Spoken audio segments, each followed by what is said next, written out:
Pai do Senhor para todos, queridos professores e todos que vão ver e ouvir esta videoaula, desta feita finalizando esse trimestre com a lição de número 13, terceiro trimestre do ano de 2024, aonde fomos ricamente abençoados espiritualmente e através das lições, dos ensinamentos que a palavra de Deus nos trouxe até esta 13ª lição. Está conosco aqui para nos ajudar nesta meditação o presbítero irmão Maico, que é o superintendente da escola dominical ali no setor Savana Park. Pai do Senhor, irmão Marcos. Pai do Senhor, pastor Paulo, Pai do Senhor para todos os irmãos, professores. Para mim é uma honra, uma alegria estar juntamente com o pastor Paulo nesta oportunidade para poder compartilhar da lição. E louvo a Deus pela vida do pastor Paulo, pela vida do nosso pastor presidente, pela confiança de estar aqui juntamente com os irmãos. Então a lição de número 13, ela tem o título de Esther, a portadora das boas novas. O texto áureo da lição está no livro de Esther, capítulo 8, versículo 16. E para os judeus houve luz e alegria e gozo e honra. A verdade prática, o Senhor é poderoso para transformar trevas em luz, tristeza em alegria, angústia em júbilo, humilhação em honra. A leitura bíblica em classe se encontra no livro de Esther, capítulo 8, versículos 4 ao 8, capítulo 9, versículos 29 a 31 e o capítulo 10, versículos 1 a 3. E estendeu o rei para Esther o cetro de ouro. Então Esther se levantou e se pôs em pé perante o rei. E disse, se bem parecer ao rei, e se eu achei graça perante ele, e se esse negócio é reto diante do rei, e se eu lhe agrado aos seus olhos, escreva-se que se revoguem as cartas e o intento de Amã, filho de Amedata, o Agagita, as quais ele escreveu por lançar a perder os judeus que há em todas as províncias do rei. Porque como poderei ver o mal que sobrevirá ao meu povo? Como poderei ver a perdição da minha geração? Então disse o rei Assuero à rainha Esther e ao judeu Mardoqueu, eis que dei a Esther a casa de Amã, e a ele enforcaram numa forca, portanto quisera pôr as mãos sobre os judeus. Escrevi, pois, aos judeus, como parecer bem aos vossos olhos, e em nome do rei, e selai-o com o anel do rei, porque a escritura que se escreve em nome do rei e se sela com o anel do rei, não é para revogar. Depois disso, escreveu a rainha Esther, filha de Abiail, e Mardoqueu, o judeu, com toda a força, para confirmarem segunda vez esta carta de Purim. E mandaram cartas a todos os judeus, às 127 províncias do reino de Assuero, com palavras de paz e fidelidade, para confirmarem estes dias de Purim, nos seus tempos determinados, como Mardoqueu, o judeu, e a rainha Esther lhes tinha estabelecido, e como eles mesmos já o tinham estabelecido sobre si e sobre a sua semente, acerca do jejum e do seu clamor. Depois disso, pôs o rei Assuero tributo sobre a terra e sobre as ilhas do mar, e todas as obras do seu poder e do seu valor, e a declaração da grandeza de Mardoqueu, a quem o rei engrandeceu, porventura não estão escritas no livro das crônicas do rei da Média e da Pérsia? Portanto, o judeu Mardoqueu foi o segundo depois do rei Assuero, e grande para com os judeus, e agradável para com a multidão de seus irmãos, procurando o bem de seu povo e trabalhando pela prosperidade de toda a sua nação. Presbítero Mike fazendo uma oração. Oremos, querido Deus, eterno e bondoso Pai, queremos louvar o Teu nome, Senhor, por esse privilégio, pela oportunidade de estarmos aqui. Pai, eu te peço que ilumine nossas mentes, abra o nosso entendimento e que possamos, Senhor, receber a Tua palavra e possamos entender aquilo que o Senhor quer e o propósito da Tua palavra nos nossos corações, abençoando a cada um de nós, aos professores da Escola Dominical, em nome de Jesus. Amém. Amém.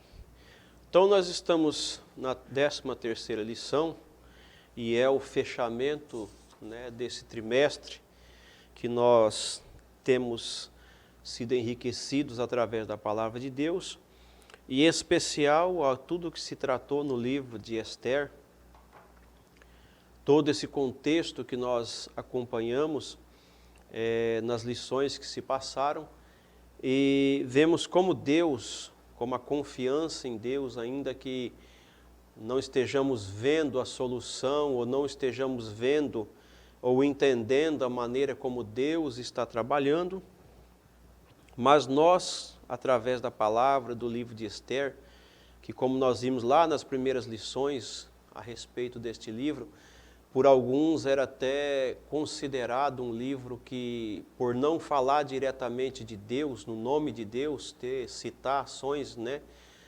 diretas do nome de Deus, alguns tinham essa questão de menosprezar o livro de Esther e dizê-lo que poderia ser até um livro que, né, não seria inspirado.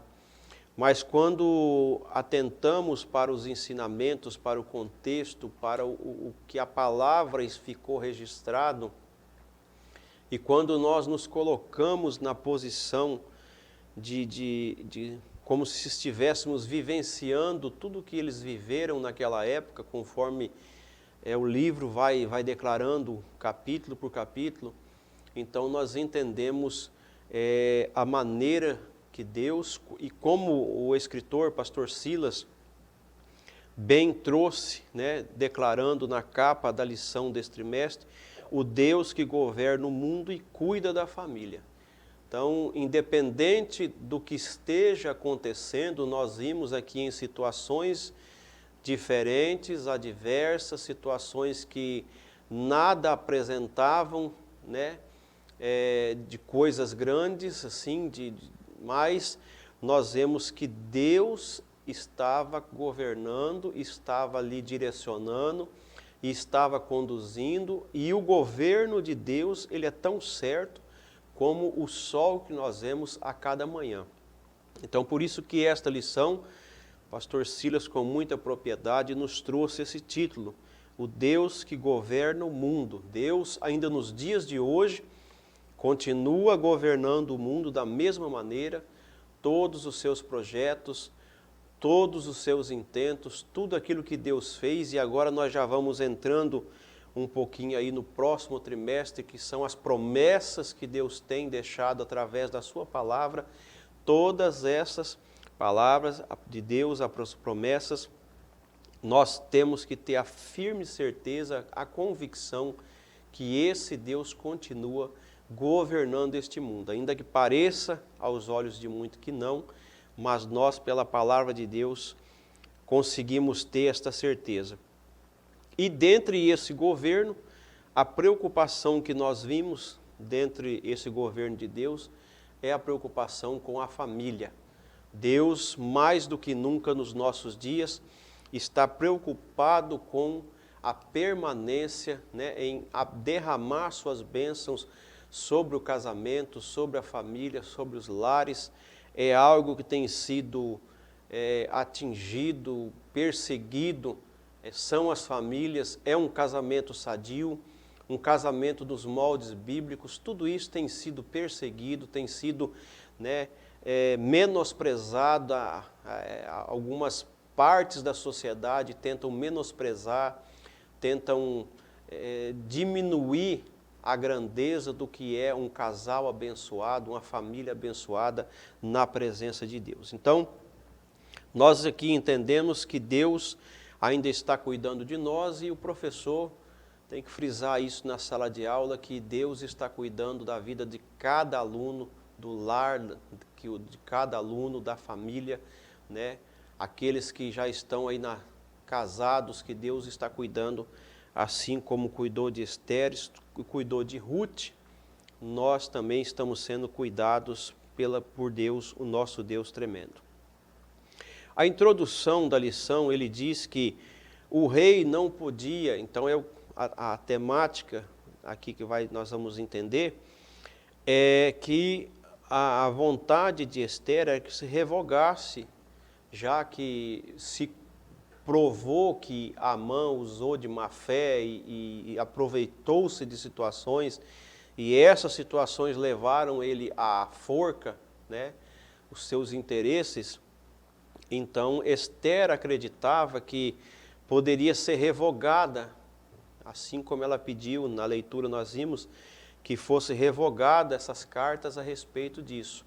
Então o rei traz a visão que na lei dos medos e dos persas isso não aconteceria. Um edito, depois de selado com o anel do rei, ele nem mesmo pelo próprio rei tinha esse poder para poder revogar este edito. Mas Deus, usando da sua misericórdia, ele deu uma porta de escape, porque é como diz aqui na introdução, o rei editou um decreto concedendo o direito de defesa para as comunidades judaicas de todas as províncias da Pérsia. Então veja que o edito havia sido tão drasticamente colocado que nem direito à defesa tinha sido demaico.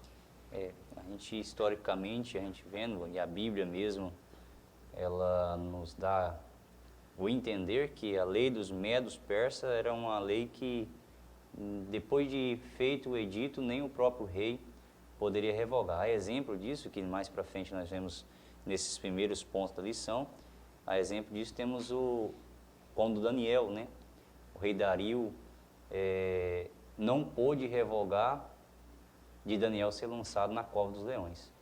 Mas ele sabia que Deus, da mesma forma como nós vemos Deus agindo aqui, como bem o pastor Paulo ele explana aqui na introdução da lição, apesar de o nome de Deus nós não vermos destacado no livro de Esther, durante todo o estudo do livro de Esther nós frisamos isso nas nossas aulas da escola dominical, Deus nunca deixou de estar no controle da história do livro de Esther. Então eu sempre digo nas nossas aulas lá que Deus não perde o controle. Deus sempre está no controle de todas as coisas, e como o senhor mesmo disse aqui, a lei medo-persa ela era tão forte que nem o próprio rei poderia desfazer aquilo que ele havia decretado. Então, o primeiro ponto, ele vai falar sobre o pedido de defesa aos judeus e a concessão do rei. O primeiro subtópico fala da humildade de Esther e da sua súplica. Então isso foi algo que aí nas lições, a lição de número 12, nós falamos, né, lição de número 11, desde que quando Deus começou a reverter, e desde o início quando colocou Esther na posição de rainha desse império poderosíssimo na época, nós vemos que Esther, ela foi dotada de uma prudência, né, de uma humildade. Ela soube se colocar no seu lugar, ela soube usar a palavra e a força que ela tinha nas horas certas, nos momentos certos. E tudo isso, quando nós conhecemos a palavra de Deus, nós entendemos que isso é uma orientação do Espírito Santo. É a presença de Deus que fez com que Esther, já no primeiro momento, quando o rei lhe concedeu a palavra, que ela entrou sem ser chamada na presença do rei, mas naquele primeiro momento ali, que ela já poderia, quando o rei concedeu a liberdade para que falasse, Esther, se ela não tivesse sendo dirigida pelo Espírito Santo, não tivesse jejuando, não tivesse orando como foi feito, como ela mesma inquiriu dos demais ali para que ajudasse ela nas suas decisões, ela poderia ter feito algo e, em vez de se tornar em bênção, porque ela faria uma acusação. E da maneira como nós vimos ao agir de Ester aqui, o próprio Amã, ele lançou provas contra ele mesmo. Ele mesmo fez a armadilha, né, no caso a forca, e ele mesmo caiu dentro daquela forca.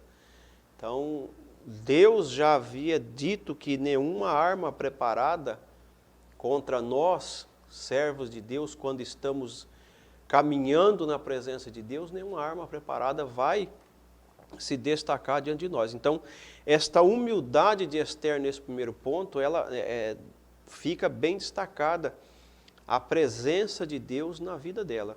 Não é isso, irmão Maico? Exatamente, pastor Paulo. Isaías fala, né, que toda ferramenta preparada contra ti não prosperará, né? E nós vemos aqui o agir de Ester de uma forma muito inteligente e orientada pelo Espírito Santo, como o senhor mesmo já pontuou. Nos dá o exemplo de que quando precisamos decidirmos e tomarmos a decisão e às vezes tomarmos posição, o melhor caminho é buscar a Deus, né, em oração, e a exemplo do que Ester fez em jejum, para que Deus oriente-nos na tomada de decisão e que possamos agir da forma como Deus quer e deseja para a nossa vida. Então, Estela dá-nos exemplo disso, e o desenrolar da história, desde o início ao fim, eles nos deixa entender que Deus se agrada do seu filho quando ele busca orientação na presença dele. Então nós vemos aí nesse primeiro ponto que diante dessa humildade de Ester, e diante quando o rei teve gravidade, né, entendeu a gravidade do seu primeiro decreto, quando Amã, porque ele deu na época autoridade para Amã fazer o decreto do jeito que ele queria. E selar, né, então ele deu toda a autoridade. E aí quando ele teve conhecimento da gravidade aqui, que o extermínio de uma população numerosa como eram os judeus na Pérsia, né, a matança que seria ali, né, então com um dia marcado, que seria o dia 3 do 12º mês, o mês de Adar, dentro do calendário dos judeus, né, então nós vemos que o rei também se preocupou com isso. Assim como já foi citado aqui a questão de Daniel, que o rei depois, quando teve noção do que iria acontecer, com o seu amigo Daniel, um homem que outrora já tinha ajudado, assim como Mardoqueu, Daniel já tinha ajudado o império, revelado ali os sonhos do rei, e através dessa revelação o império tinha sido abençoado. Então é por isso que os reis, quando tiveram noção do que estava acontecendo, eles se constrangeram, porque estava sendo condenado ali, naquele momento, pessoas que ajudaram ele, ajudaram o seu governo, ajudaram o seu país, eram estrangeiros que ajudaram, serviram de boa fé. E veja que agora ele, por um momento, por um deslize ou por acreditar demais numa pessoa, tinha tido essa surpresa agora deste edito que Amã havia colocado. Então, a matança, ela estava predita, ela aconteceria neste dia 13, e agora o que aconteceria? E ele tentou ainda se justificar, como o pastor Silas coloca aqui no final do primeiro subtópico. Assuero, Assuero fez ver a rainha que já havia tomado as suas medidas que estavam ao seu alcance. Quer dizer, o que ele poderia fazer, ele já havia tentado fazer, que era matar Amã e dar a casa nas mãos de Ester, só que, porém, na questão do edito, era impossível isso. Complementando esse primeiro subtópico, vem aí a segurança jurídica, que era justamente o que na época complementava, e aqui tendo hoje como a nossa Constituição aí, alguns parâmetros e a comparação para que nós tenhamos uma visão, assim, um conhecimento do que eram as leis que não podia se revogar naquela época, o pastor cita a nossa Constituição, não é isso, Mamãe? Exatamente, né? Só voltando um pouquinho aqui, naquilo que o senhor disse, que o rei Assuero, ele diz a Esté que o que ele podia fazer, ele já havia dito, mas um exemplo que o pastor Silas, ele pontua, só voltando um pouquinho aqui ao primeiro tópico, que confiar em Deus não nos isenta de fazer a nossa parte. Então, o que aprendemos aqui é responsabilidade, né, pastor Paulo? Isso. Não é porque, às vezes, a minha confiança em Deus é sobre todas as coisas, que, às vezes, Deus vai fazer tudo por mim, né? Existem momentos e situações que cabe a nós, mediante a direção do Senhor, passarmos por algumas situações e momentos ruins, mas que Deus, confiando que Deus está na direção, no controle de todas as coisas. O ordenamento jurídico dos medos e persas era algo que era irrevogável, né? Tanto que quando se dizia sobre a lei dos persas, citando aqui Dario, a lei que não poderia ser revogada mediante os medos e os persas. E o nosso ordenamento jurídico tem nuances, né? Nuances que se assemelham um pouco, sim, com a questão da jurisdição aqui dos medos persas. E aqui o nosso pastor Silas, ele nos deixa o exemplo que ninguém pode agir de modo a violá-la. As alterações constitucionais possíveis somente podem ser feitas pelo parlamento. Então, aqui ele nos dá aqui a entender que nós, mesmo sendo cidadãos dos céus, nós estamos debaixo, né, sobre o domínio de uma Constituição que nós temos no nosso país, no nosso Estado, né, maior. Algo que ficou bem presente nessa questão aqui, algo que nós devemos frisar, assim, existem muitos cristãos que tentam espiritualizar, às vezes, tudo. E alguns acreditam que, por ser um cidadão do céu, ou por pertencer a uma igreja, ele é imune às leis do seu país, ou aquilo na onde ele está convivendo. E existem, né,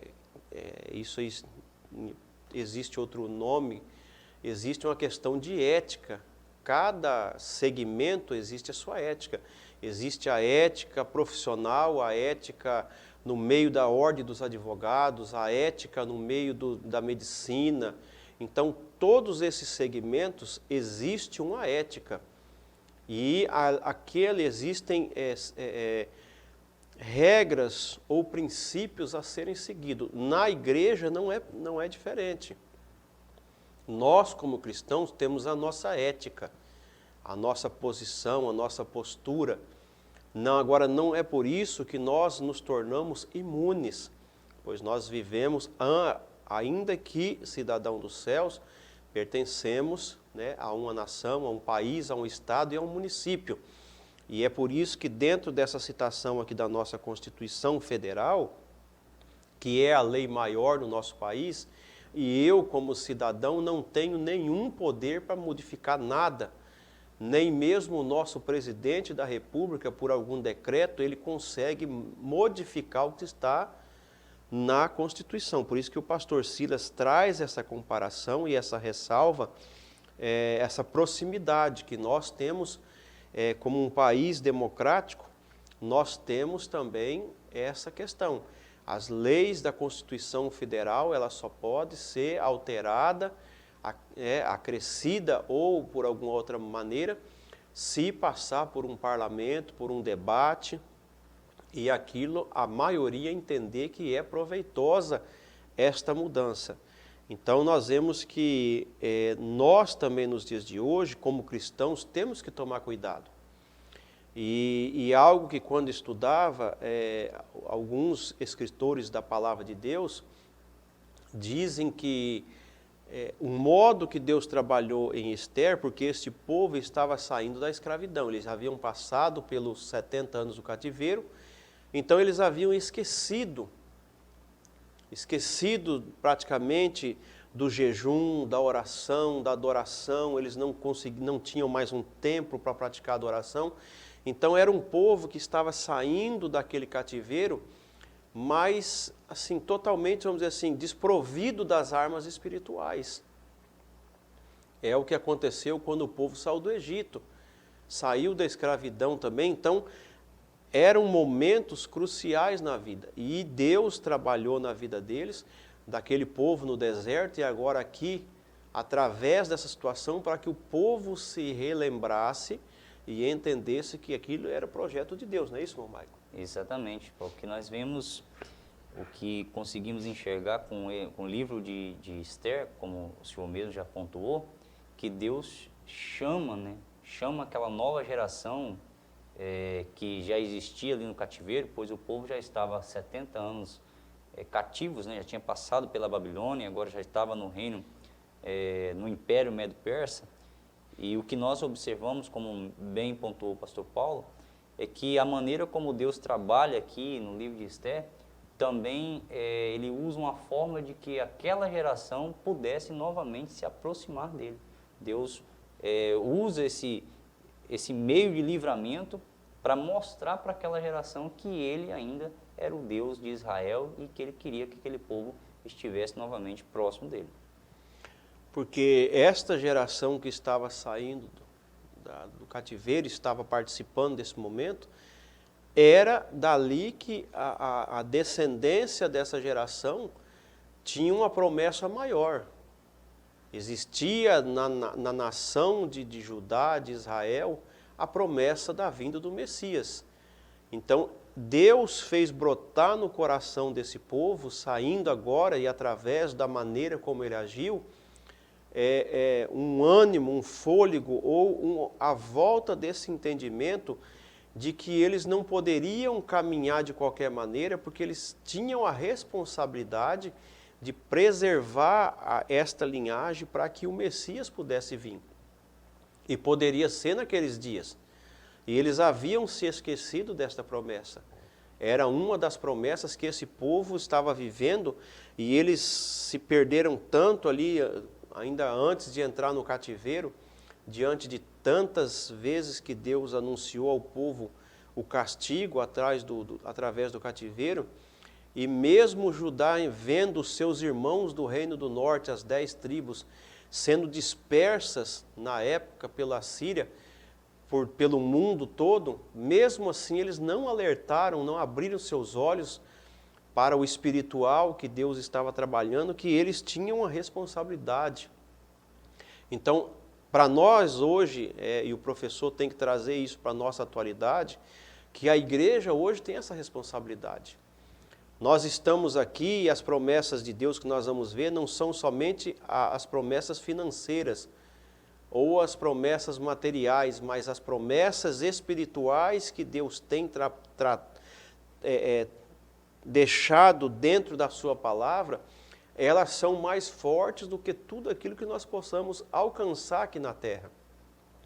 Então era isso que o povo tinha que entender. Era o trabalhar de Deus aqui nesse momento, inicia-se para que eles lembrassem. A promessa do Messias ainda está por vir. E depende de vocês. Depende de vocês. Então, Deus faz todo esse contexto aqui, trabalha. E aí nós vamos entrando aqui no subtópico 3, que fala sobre o direito da defesa.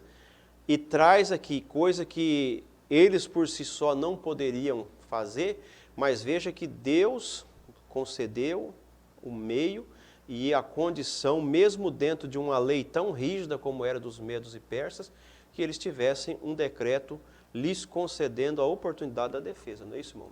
Exatamente, né?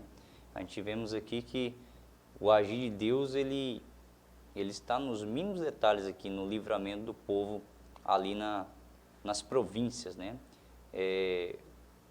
127 províncias, né, onde estavam espalhados o povo judeu, e quando Assuero diz a Esther que não poderia revogar a sentença, mas através da orientação de Deus, eu creio aqui que Deus trabalhando de forma diretamente, vamos dizer assim, através do decreto que Assuero faz, um novo decreto dando direito ao povo da defesa, né?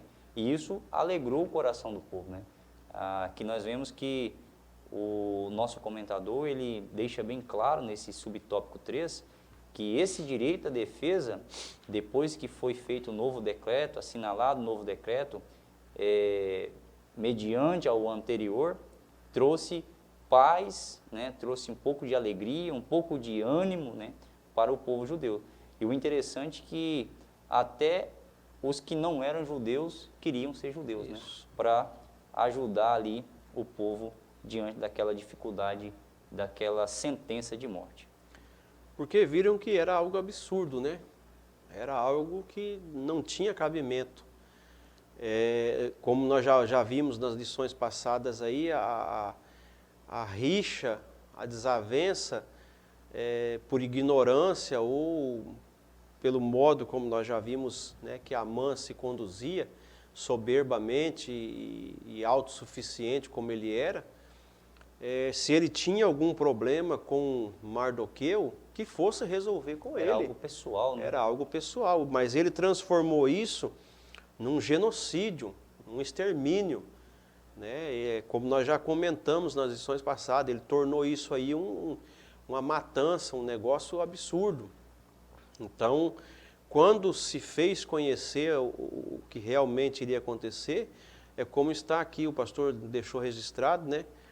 Em Ester 8:17, que até as pessoas que estavam ali convivendo próximos, entenderam ali que era hora de ajudar essas pessoas que praticamente estavam sendo injustiçadas. E aí o pastor traz aqui, no final do subtópico 3, aí a quantidade de pessoas que desejavam, já estavam preparadas, prontas para derramar o sangue dos judeus. Vejam aqui que somente na cidadela de Suzã foram mortos 500 homens, incluindo 10 filhos de Amã. Então veja que a família de Amã, diante do seu enforcamento, eles criaram mais raiva ainda e estavam prontos para esse dia. E aí veja que em todos 75 mil, em todo o reino persa e nas 127 províncias, existiam 75 mil pessoas que estavam ali desejosas do sangue judeu. Então veja que frisou-se aqui a pessoa de Amã, mas veja que no meio desta multidão existiam mais de 75 mil pessoas que estavam ali procurando uma oportunidade para derramar um sangue judeu. Então, que o pastor Silas Queiroz, cortando o pastor Paulo, fala que havia entre esses 75 mil grupos que também eram hostis, assim como Amã, aos judeus, né? Isso. Então eram pessoas que estavam ali, e como a nação de Israel, ela sempre foi, quando caminhou corretamente nos caminhos do Senhor, uma nação que Deus estendia a mão, era vitoriosa, era abençoada, dominava. Nós temos passagens bíblicas que o povo estava e Deus acalmou o coração, falou: a peleja não é de vocês, porque é eu que fiz a promessa para vocês, é eu que vou conduzir vocês. Aquilo que eu prometi para Abraão, eu vou fazer. Agora é como nós estamos vendo na lição, a parte de vocês, é vocês que têm que fazer, a minha parte eu faço. Agora, uma grande confusão que muitas vezes nós, seres humanos, fazemos, é que nós queremos fazer a parte de Deus e negligenciamos a parte que é para nós fazermos. Então, nós estamos tendo aqui uma visão de tudo aquilo que nós temos que fazer, manter na nossa posição, sermos fiéis, sermos ali submissos a Deus, tementes a Deus, confiarmos em Deus, isso é a nossa parte. Agora, a forma de Deus agir, meus irmãos, ela é limitada. Deus, ele não se limita da maneira como nós pensamos. Quem é que imaginaria que Deus iria abrir o Mar Vermelho? Ninguém imaginaria, nunca ninguém havia visto fazer aquilo. Quem é que imaginaria que Deus entraria na fornalha com os 3 moços? Jamais imaginaria. Quem é que diria que Deus fecharia a boca dos leões famintos quando Daniel foi jogado? Então, a maneira como Deus age, ela é limitada, ela não... Né? E no Novo Testamento, para a igreja hoje, essa ação nós vemos através do Espírito Santo. A ação do Espírito Santo na igreja, ela tem que ser, não é bagunça, não é, como Paulo diz, dando ocasião à carne para libertinagem, mas a ação do Espírito Santo, ela tem que ser aberta, não é isso, irmão Marco? Deus, ele não nos isenta, né, de fazer a nossa parte. A exemplo, Deus, quando ele fala a Josué, né, Deus faz promessas a Josué. Isso. Deus faz promessas, diz Josué, onde você pisar a planta dos teus pés, eu vou te conceder, é seu por herança. Mas aí Deus também fala sobre as responsabilidades de Josué, né? Deus fala que não era para ele apartar-se do livro da lei, que era para ele renovar o seu ânimo, para que ele ter bom ânimo, que Deus traria, né, vitórias para ele. A exemplo do que o pastor Paulo está falando sobre a maneira infinita como Deus pode operar, a exemplo nós vemos as muralhas de Jericó, né? Isso. Impossível para qualquer artifício humano derrubar aquela muralha. Tanto é que os moradores de Jericó estavam se apegados a isso, né? Se apegado àquela fortaleza, àquela muralha. Quem sabe até olhavam para os moradores, para o povo ali rodeando a muralha e falavam, esse povo, eles são loucos. Mas nós vemos aí o desfecho final que o Deus que tudo pode, um Deus onipotente, fez e garantiu vitória ao povo de Deus.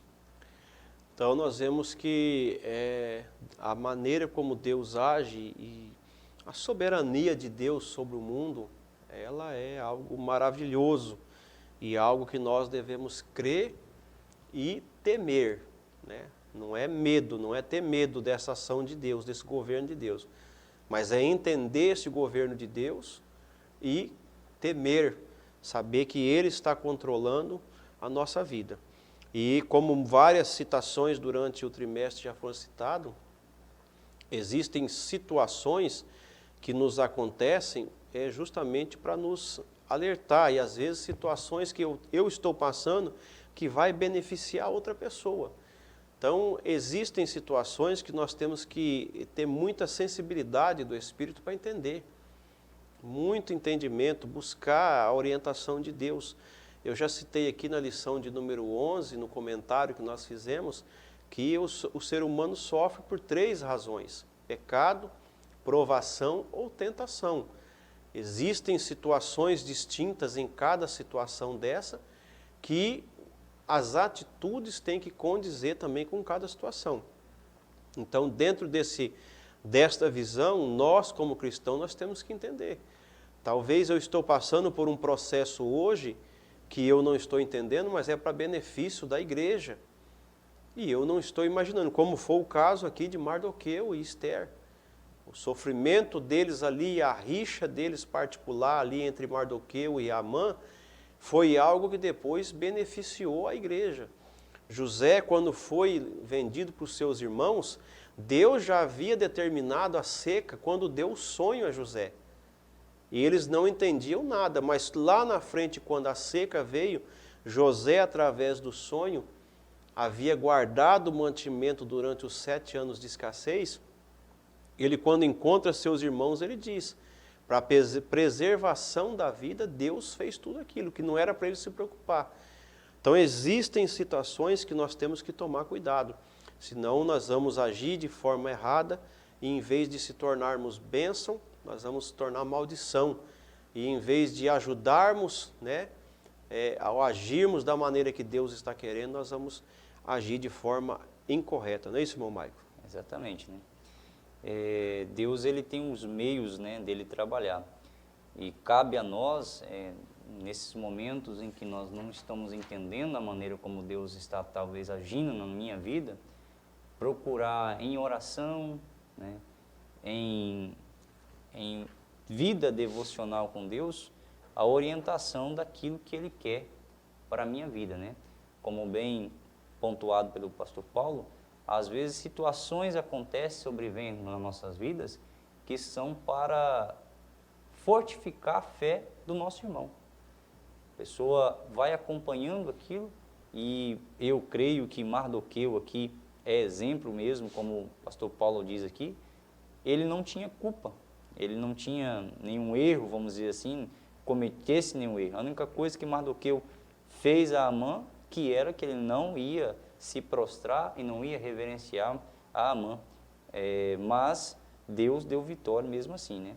Então, olhar para o que Mardoqueu e Esté passou ali pela injustiça, pela perseguição de Amã, talvez aos nossos olhos humanos é dizer, Deus não está fazendo nada, né? Mas Deus estava no controle, e o exemplo de Mardoqueu e Esther aqui serviu de exemplo para toda aquela nação ali daquela geração. Então, no tópico 2, a rainha Esther escreve boas notícias para o seu povo.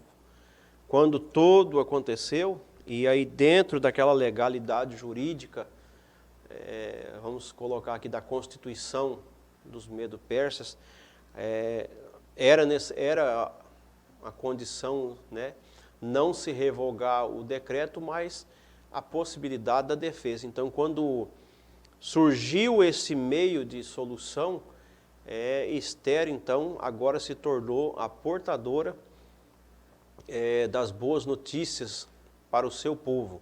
O primeiro acontecimento aqui que nos fica registrado no subtópico 1 do segundo ponto foi a comemoração dos judeus. Então agora este dia, que seria o dia da matança, diante desse acontecimento que nós vimos aqui atrás, da ação de Deus em favor do povo em se defender, veja que se tornou um dia de comemoração. E até os dias de hoje ainda é comemorado este dia de Purim.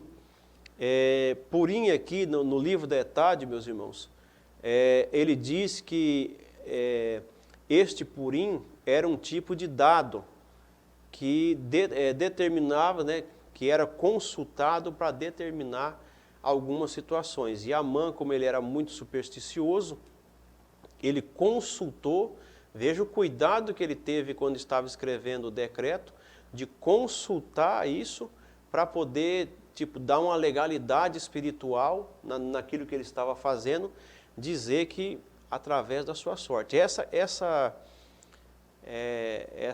festa de Purim, depois o povo judeu adotou ela diante da vitória e daquilo que seria um extermínio, Deus reverteu em bênção, e eles adotaram esse dia como um dia de comemoração e de festa, não é isso, mamãe? Exatamente, né? O que eu vejo aqui, a maneira como Deus trabalha, em tornar maldição em bênção, né? A maneira como Deus trabalha é uma maneira muito linda. No dia 13, que estava determinado ali daquele mês, os judeus estavam sentenciados a morrer, né? Haveria ali um derramamento de sangue do povo de Deus, como nunca houve, né? Então os judeus estavam sentenciados. Mas a maneira como Deus trabalha é tão tremenda, tão sobrenatural, que no dia 14 foi um dia de alívio, de livramento, de paz, de gozo e de festa.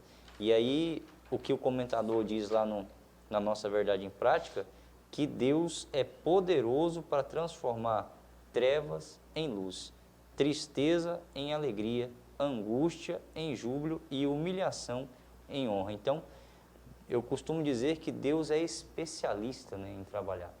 Então, o que para os judeus seria morte, Deus fez transformar em alegria, em gozo e em festa, que, como o nosso comentarista diz aqui, que é uma festa histórica, judaica, que é comemorada até os dias de hoje, né?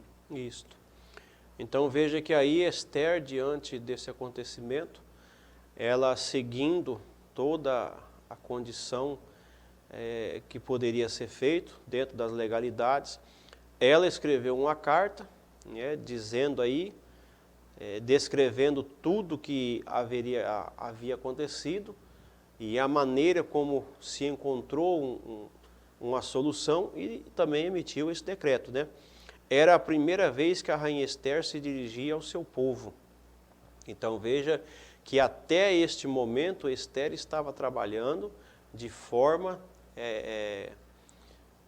como é que se fala? Em silêncio? Em silêncio, ou ela estava no No anonimato, isso, de forma anônima, né?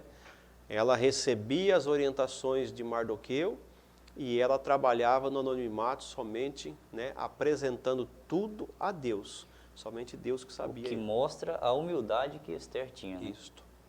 Porque a rainha era ela, né? Independente de ela ser filha de Mardoqueu, ou, né, nem legítima era, ela era, né, uma sobrinha que havia sido criada por Mardoqueu, não era filha legítima. Ela, logo que assumiu a posição de rainha, ela poderia ter se engrandecido. Mas veja que todos aqueles que permanecem fiéis, humildes, tementes a Deus, eles são abençoados. Ainda que passe, é por isso que Jesus deixou lá no capítulo 5 de Mateus, os bem-aventurados. E se nós fôssemos encaixar aqui, né, e fazer um paralelo com essa história de Esther aqui, nós vemos que os que choraram agora estavam se alegrando. Os que tinham sede de justiça agora estavam, né, sendo abençoados. Então, se fôssemos trilhar um paralelo aqui com Mateus 5, os bem-aventuranças aqui, nós veríamos que a grandeza de Deus, a grandiosidade de Deus, a cuidar de todos nós, cuidou deste povo e cuida de nós também nos nossos dias. Não é isso, irmão? Exatamente. Que nós vemos como Esther foi humilde, não se envaidecendo pela posição de rainha, né? E eu creio que mediante as instruções de Deus no seu coração, ela que pediu ao seu tio, né, e pai adotivo, que o povo orasse, que o povo jejuasse, que ela também estaria orando, né, e ela se coloca diante do rei de uma maneira muito sábia, porque nós vemos que a história nos fala que ela primeiro faz um convite, né, a Amã e ao rei Assuero, numa festa particular, no primeiro banquete, e depois, quando o rei lhe pergunta qual que era a petição dela, que até a metade do reino se daria, ela não fala ali naquela primeira ocasião, né? E depois, em uma outra festa, que aí já vemos Deus agindo, como foi na lição de número 12, onde o rei perde o sono, e havia duas possibilidades ali para Mardoqueu, né? Ou morrer ou o livramento. Deus faz com que Assuero perca o sono, o rei Assuero lê as crônicas, Mardoqueu é honrado, né, diante de Amã, o acusador, o que queria tirar a vida de Mardoqueu. E o interessante aqui é que sobre a humildade, né, pastor Paulo, que o próprio escritor aos Provérbios diz que a humildade ela precede a honra, né? Então, Isso. A humildade é o caminho, né? E o cristão, verdadeiro cristão, ele é orientado a isso, né? O temor do Senhor é o princípio da sabedoria e a humildade, ela precede a honra. Então, a altivez do coração humano, muitas vezes, ela é enganosa e ela só atrapalha. E esse sentimento altivo, ele não pode haver no meio dos cristãos. E aí nós vemos no subtópico 3 aqui, um paralelo, né? E também uma diferença abissal aqui entre Mardoqueu e Amã, né? Os dois aqui agora, Mardoqueu assume a posição de Amã, e veja que na mesma posição em que Amã teve e só pensou em si, como nós já falamos nas lições passadas, somente no individualismo, somente em ele mesmo ser beneficiado, nós vemos aqui que o pastor Silas frisa bem aqui, né? Que é notável, né? O relato bíblico encerra com um testemunho notável de Mardoqueu. Ele foi um homem público exemplar e próspero, trabalhando para o bem de todo o seu povo, não somente de si mesmo. Então, o que nós vemos, nós já comentamos nas lições e é só bom frisar, é que muitas pessoas não sabem usar o benefício quando assumem uma certa posição. Às vezes são colocados ali para o benefício de muitos, mas quando ele adquire aquilo, ele pensa somente em si mesmo.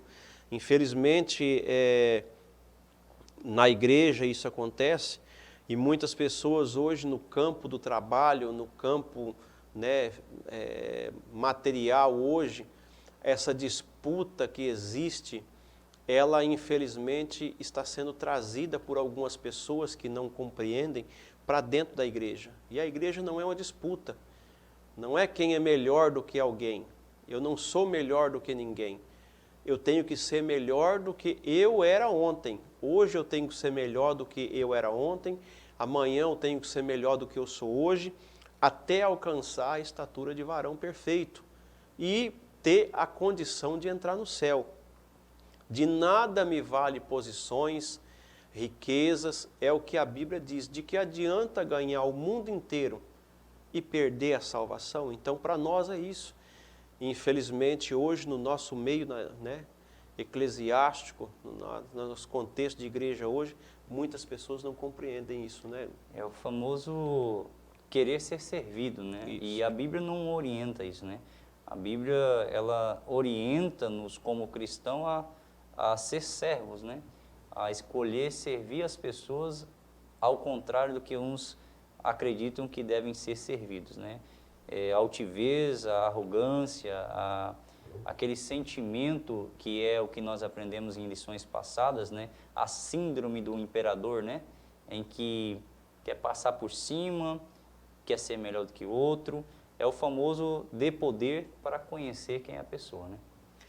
Então nós vemos que esse contexto, esse fechamento aqui que o pastor coloca no subtópico 3 é algo que nós devemos pensar. Será que nós estamos sendo o que se pode falar de nós hoje como cristão?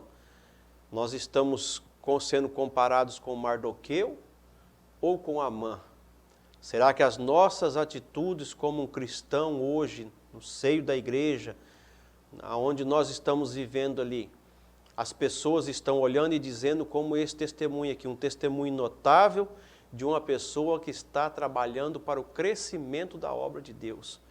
Ou será que o que estão dizendo de nós é que aquilo ali é um crente que só pensa nele mesmo, só quer para ele mesmo? Então, é algo que a lição nos faz refletir nesse subtópico 2 aqui, para que nós possamos entender, meus irmãos, que nós estamos aqui como cristão, como um propósito maior. Subtópico 3, o tópico 3 vai nos falar que a figura da mulher é chamada por Deus para ser relevante no mundo. Primeiro subtópico diz que uma mulher notável, tanto Mardoqueu, né, e Esther exerceram um papel de altíssima relevância no Império Persa, principalmente em relação ao povo judeu. Então nós vemos aqui que a forma que se dirigia e honrava Assuero contrastava com a atitude irreverente de Vasti, né? A firmeza moral de Esther fez dela uma mulher notável. Então nós vemos que a mulher, sempre ao longo dos tempos, por falta de entendimento de algumas pessoas, e até do lado masculino, alguns por uma cultura, até na época existia essa cultura que a mulher não tinha voz ativa. Ou alguns têm na mente que a mulher, mas quando nós olhamos para a própria Bíblia, quando Deus colocou a mulher no jardim, Ele viu a necessidade que o homem tinha, Adão tinha. E é por isso que, vendo esta necessidade, Deus fez a mulher. E quando falou com Adão, disse, está aqui sua adjuntora, é alguém que vai te ajudar. Não é alguém que vai te atrapalhar, não é alguém que vai disputar com você. Não foram essas as palavras de Deus. Mas Deus falou que a mulher seria colocada ao lado do homem para que pudesse auxiliar, ajudar. Infelizmente, ao longo dos tempos, nós estamos vendo aí, que é o que o pastor cita até esse nome aqui no subtópico 2, tornou-se uma guerra dos sexos. É uma disputa, quem é melhor, que é aquilo que eu já falei. Felizmente, esse meio de trabalho, esse meio de competição que aí no mundo fora nós vemos, cada um querendo ser melhor do que o outro, infelizmente, as pessoas não entendem isso e estão transformando essa disputa que deveria ficar neste campo de trabalho, em certos lugares, né, para dentro da igreja ou para dentro da esfera pessoal de cada um, para dentro do casamento, para dentro da família, e isso está causando um grande mal, né, irmão? E o prejuízo é familiar, como bem o pastor Paulo menciona, né? Essa banalização, né, que vemos hoje em dizer, né, que a mulher ela não tem voz ativa e muito mais, como o pastor Paulo está dizendo, presente no meio corporativo, né, das finanças, dos negócios. Então essa figura de que a mulher tem que ser superior ao homem, que ela não pode estar inferior ao homem, que ela é igual, que é essa famosa guerra dos sexos, né, a banalização disso, que o pastor Silas cita aqui no subtópico 2, isso vem sendo de uma maneira até mesmo sucinta, e em muitos casos não tão sucinta assim, né, pastor Paulo, no meio familiar, né? E isso causa intrigas, contendas e começa a criar um atrito entre o relacionamento conjugal e só traz malefícios para o seio da família. Então, como está entre aspas aqui, né, no subtópico 2, esses direitos, entre aspas, que parecem que estão sendo adquiridos, veja que, como está comentando aqui na lição, nada mais, né, está sendo que pretextos para se instalar ódio e aversão entre homens e mulheres. Então, esses pretextos, conheço vários contextos de casamentos que se acabaram porque a mulher teve uma oportunidade melhor do que o esposo e por algum motivo ganhava mais do que o esposo, mas não sabia usar isso. Quem sabe por falta de entendimento e clareza e tendo aí alguns ensinamentos que são antibíblicos são esses ensinamentos, esta mulher tratava o marido com menosprezo, com indiferença, né? E acabou-se que muitos casamentos, infelizmente, foram destruídos, o inimigo conseguiu destruir, por causa dessas instalação de ódio e aversão dentro da diferença entre homem e mulher. Algo que biblicamente, como já citei e reforço aqui, por Deus foi deixado para que a mulher seja, né, adjuntora do homem.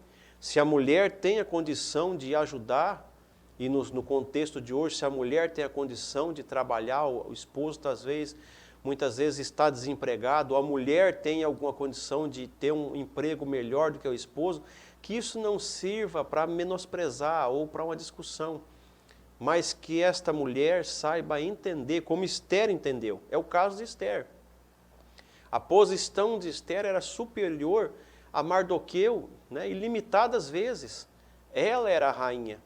Ela tinha o poder, contudo, ela jamais usurpou desse poder para poder tratar, né, Mardoqueu de forma indiferente.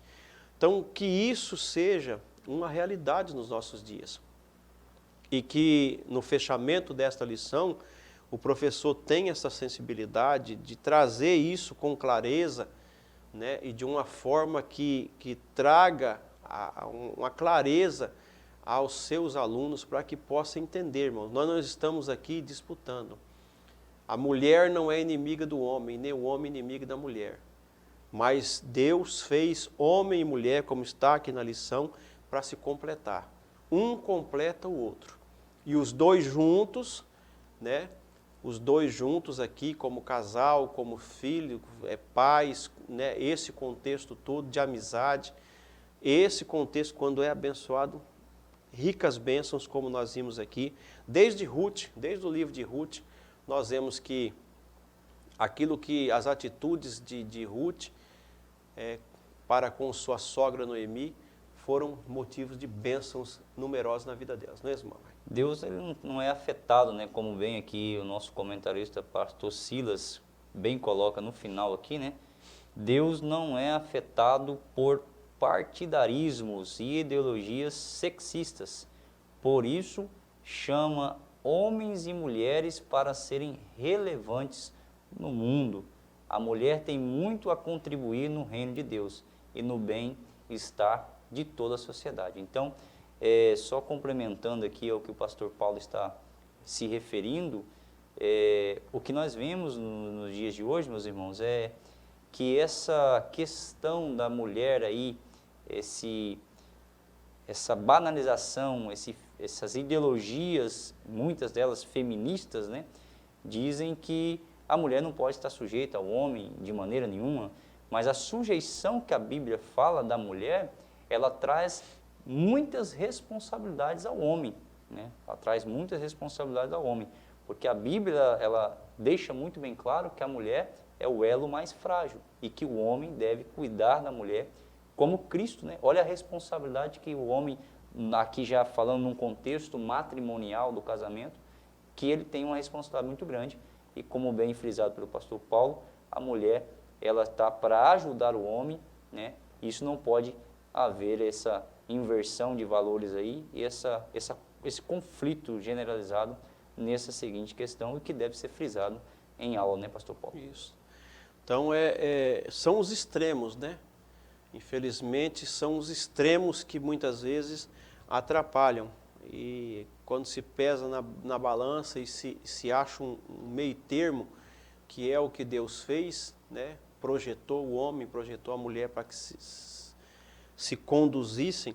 E nós vemos biblicamente aqui vários casais, várias famílias que tiveram esse meio termo, essa ponderação, não foram nem extremistas, nem para lá e nem para cá, mas conduziram a sua vida diante de Deus, né? Pesando ali cada um, o papel de cada um, nós vemos que é muito importante. É um equilíbrio, né? É um equilíbrio. Tem um equilíbrio. Então, infelizmente, ao longo do tempo, essa balança desequilibrada por algumas porções da sociedade, por algumas, como vamos dizer assim, a palavra que eu posso usar aqui, por algumas pessoas que tinham o poder na mão, fizeram com que esta balança, muitas vezes, se tornassem diferentes para um lado ou para outro. Mas, quando nós vemos, né, no contexto bíblico, nós vemos que Deus fez presente, e Jesus, depois que esteve à terra, ele fez questão de que as mulheres estivessem presentes no seu ministério. A mulher não tinha, na época, o direito a ser uma sacerdote, não tinha direito mas a mulher tem o seu papel. O que não pode é justamente essa disputa, né? Que é o que justamente é o extremismo, um querer entrar na área da outra. A mulher, ela é feita e tem o seu papel em várias áreas, são bênçãos, né? Em várias áreas, e é o que nós sempre falamos, assim como num casamento, a mulher completa o homem, na igreja também, o papel do homem é um, o papel da mulher também tem o papel dela. E cada um, quando os dois são bem feitos e orientados por Deus, a igreja é uma bênção na mão do Senhor. É isso, irmão Michael? Só tem a contribuir, né, para o reino de Deus, né, e o bem-estar de toda a sociedade. É por isso que pastor Silas cita aqui no terceiro subtópico o nome de várias mulheres que, além do que nós já temos na Bíblia Sagrada, nos nossos, né, tempos já mais cotidianos aqui, mais próximos nossos, nós temos aí, né, essa quantidade de mulheres que se permitiram, né, ser usadas por Deus e, ao longo do tempo ali, não entrar numa disputa de ser melhor, mas auxiliar naquilo que Deus havia condicionado para que ela pudesse fazer. E é o caso dessas mulheres de Deus que são citadas aqui no subtópico 3, nesse contexto cristão. Que Deus continue nos abençoando e que Deus possa cada vez mais usar as mulheres desta geração e das gerações futuras com sabedoria, com graça, assim como Esther, assim como Ruth, souberam o seu papel, não entraram em disputa, mas na posição que tinham, elas souberam usar o que Deus queria na vida delas e foram bênçãos não somente para a sua vida pessoal, mas foram bênção para a sua família, para seu povo, para a sua nação e para todos que daquela época estavam ali. Então, que Deus abençoe, uma boa aula, uma excelente aula para todos os professores. Quero que agradecer o presbítero irmão Maico e deixar com ele as suas considerações. Só pontualizando e concluindo é que foram mulheres que entenderam seu chamado e foram abençoadas por Deus, né? Entenderam o seu chamado e foram abençoados por Deus. Só quero agradecer aqui ao convite do pastor Paulo, agradecer a Deus, louvar a Deus pela sua vida e desejo aos irmãos professores uma boa aula e que o próximo trimestre também nós possamos ser abençoados como estamos sendo nesse trimestre. Então nós passamos por um trimestre de sabermos como nos comportar e agora nós vamos entrar num trimestre falando sobre as promessas de Deus. Tenho certeza que será bênçãos na casa do Senhor. Querido professor, que Deus te abençoe, que o Espírito Santo te ilumine e traga toda a orientação que você precisa neste domingo para ministrar essa aula e que a vida dos seus alunos sejam alcançados por esta palavra poderosa, por esse encerramento de trimestre poderoso que nós estudamos até aqui. Que Deus abençoe a todos. Agradecer aqui a pessoa do nosso pastor Roberto, pastor presidente, que é um amante da Escola Bíblica Dominical e é um incentivador, né, da Escola Bíblica Dominical. Que Deus abençoe também nosso pastor Wallace, que é o pastor superintendente da Escola Bíblica Dominical aqui no Campo de Jaru. E no mais, que Deus abençoe a todos que estão vendo e ouvindo esta aula e até a próxima, se Deus quiser, em nome de Jesus.